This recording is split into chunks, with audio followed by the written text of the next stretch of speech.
বিষ্ণুজ্যোতি বিদ্যাপীঠৰ নৱম বাৰ্ষিক প্ৰতিষ্ঠা দিৱস বাৰীৰ অসমীয়া সাংস্কৃতিক শোভাযাত্ৰাৰে মুখৰিত সমগ্ৰ অঞ্চলৰ চৌদিশ।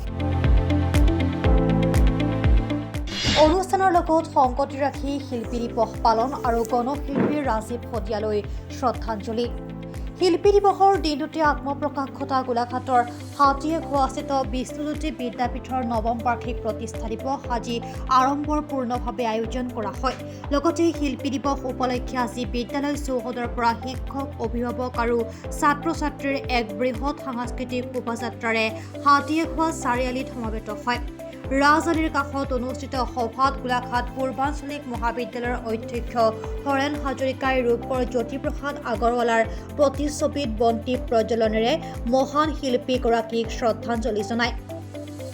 তেখেতৰ জীৱন, দৰ্শন, সৃষ্টি আদিৰ ওপৰত বক্তব্য প্ৰদান কৰে।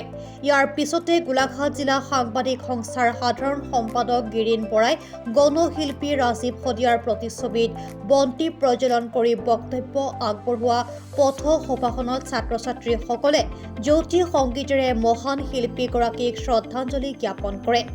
বিদ্যালয় প্ৰাংগণত প্ৰতিষ্ঠাকালীন প্ৰধান শিক্ষয়িত্ৰী বোধেশ্বৰী নিয়োগৰ প্ৰতিচ্ছবিত বিদ্যালয় পৰিচালনা সমিতিৰ সভাপতি অনিল শৰ্মাই বন্তি প্ৰজ্বলন কৰি প্ৰতিষ্ঠা দিৱসৰ কাৰ্যসূচী আগবঢ়াই নিয়ে।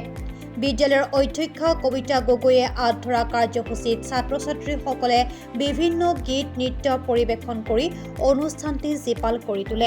আগৰৱালাদেৱক শ্ৰদ্ধাঞ্জলি জনোৱাৰ লগতে আমি জনতাৰ শিল্পী, জনতাৰ হৃদয়ত স্থান পোৱা, কম সময়ৰ ভিতৰতে জনসাধাৰণৰ কাৰণে ভাল পোৱা, মানুহৰ বাবে গান গোৱা, শ্ৰদ্ধাৰ আজি গায়কৰ পৰা শিল্পী হোৱা গণশিল্পী শ্ৰদ্ধাৰ ৰাজীৱ শদিয়া ডাঙৰীয়াকো আমি শ্ৰদ্ধাঞ্জলি জ্ঞাপন কৰিছোঁ।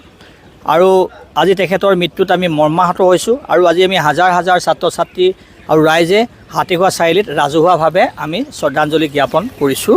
আৰু তেখেতৰ যিবোৰ গানৰ দ্বাৰা তেখেতে যিবোৰ বাৰ্তা সমাজ জীৱনৰ বাবে দি গৈছিলে, সেই বাৰ্তাবিলাকৰ জৰিয়তে জাতিটোৰ বাবে আমি আকৌ কাম কৰিব লাগিব, জাতিটোৰ বাবে আমি যুঁজিব লাগিব।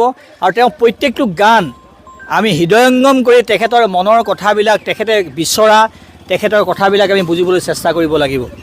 কিন্তু এনে এটা সময়তে কালি এজন শিল্পীয়ে, আমি ভাল পোৱা এজন শিল্পীয়ে, বিশেষকৈ জুবিন গাৰ্গক আমি ভাল পাওঁ। আমাৰ অসমৰ প্ৰত্যেকজন মানুহে আমি জুবিন গাৰ্গক আমাৰ হৃদয়ত জুবিন গাৰ্গো আছিলে। কিন্তু কালি যেতিয়া জুবিন গাৰ্গে ৰাজীৱ শদিয়া ডাঙৰীয়াক চিনি নাপাওঁ বুলি এটা কথা কৈ দিলে, কথাটোত আমি এটা দুৰ্ভাগ্যজনক, আৰু তেখেতৰ মন্তব্য সঁচাই দুৰ্ভাগ্যজনক। আমাৰ এনে লাগিছে যেন জুবিন গাৰ্গ প্ৰকৃততে তেখেতৰ স্মৃতি শক্তি হ্ৰাস পাইছে নেকি, যে হাজাৰ হাজাৰ সাধাৰণ জনতাই চিনি পোৱা মানুহজনক তেওঁ চিনি নাপায়। আজি হাজাৰ হাজাৰ সংগ্ৰামী মানুহে চিনি পোৱা মানুহজনক তেওঁ চিনি নাপায়। হাজাৰ হাজাৰ সংগ্ৰামী জনতাৰ লগত গান গোৱা, বিভিন্ন সময়ত কা আন্দোলনৰ সময়তো ৰাজীৱ শদিয়াই আপোচহীনভাৱে যুঁজি থকা সেই মানুহজনক তেওঁ চিনি নাপায় বুলি কোৱাৰ কথাটোৱে আমাৰ এনে লাগিছে যেন জুবিন গাৰ্গৰ স্মৃতিশক্তি হ্ৰাস পাইছে। আৰু জুবিন গাৰ্গক যদি এতিয়া চিকিৎসা কৰা নাযায়, আমাৰ যেন জনতাৰ এজন ভালপোৱা মানুহজন যেন আমি হেৰুৱাব লাগিব, সেইটো আমাৰ কেতিয়াবা এটা অনুমান হয়। আৰু আমি আশা কৰিম যে এনে এটা দিন নাহক জুবিন গাৰ্গে আজি ৰাজীৱ শদিয়াক চিনি নাপায়, কাইলৈ যদি তেখেতে কৈ দিয়ে মই ভূপেন হাজৰিকাক চিনি নাপাওঁ, আজি পুৱাই যদি কৈ দিয়ে জ্যোতিপ্ৰসাদক চিনি নাপাওঁ, বিষ্ণুৰাভাক চিনি নাপাওঁ, যে সাধাৰণ মানুহক চিনি নাপাওঁ বুলি কৈ দিব, শেষত জুবিন গাৰ্গে অকল কি মদৰ বটলবোৰহে চিনি পাবগৈ নেকি, যে মদৰ ব্ৰেণ্ডবোৰহে চিনি পাব নেকি, এইটো নতুন কি ব্ৰেণ্ড ওলাইছে, বা মন্দিৰবিলাকৰ ডাইনিং টেবুলবিলাকহে চিনি পাব নেকি, যে মন্দিৰ ডাইনিং টেবুলত বহি তৈলমৰ্দন নকৰাৰ বাবে আজি ৰাজীৱ শদিয়াক আজি অৱহেলিত হৈছে এচাম মানুহৰ দৃষ্টিত। আজি বিভিন্ন মিডিয়া, একাংশ মিডিয়াক তৈলমৰ্দন কৰি মিডিয়াৰ টিভি চেনেলত ঘণ্টা ঘণ্টা যোৰা টক শ্ব' তেখেতক লৈ নকৰাৰ বাবে তেখেত আজি তেখেতক চিনি নাপায় নেকি। আজি ৰাজীৱ শদিয়াই বিভিন্ন শাসকক, যিবিলাক শাসকৰ ভৰিত ধৰি ভৰি চেলেকি সুবিধা আদায় নকৰাৰ বাবে তেখেতক চিনি নাপায় নেকি।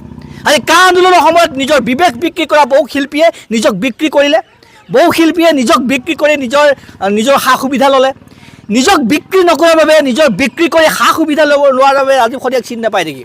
কিন্তু ৰাজীৱ শদিয়াক আমি চিনি পাওঁ, ৰাজীৱ শদিয়াক সাধাৰণ জনতাই চিনি পায়।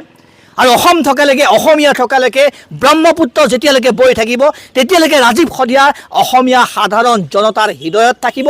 আৰু তেখেতে ৰাইজৰ মাজলৈ দিব বিচৰা সেই বাৰ্তাবোৰে কিন্তু এই বাৰ্তাবোৰ লৈয়ে আকৌ এখন এই যিখন সংগ্ৰাম তেওঁ আধৰুৱা এই সংগ্ৰামখন আমি প্ৰত্যেকে আগবঢ়াই লৈ যাব লাগিব।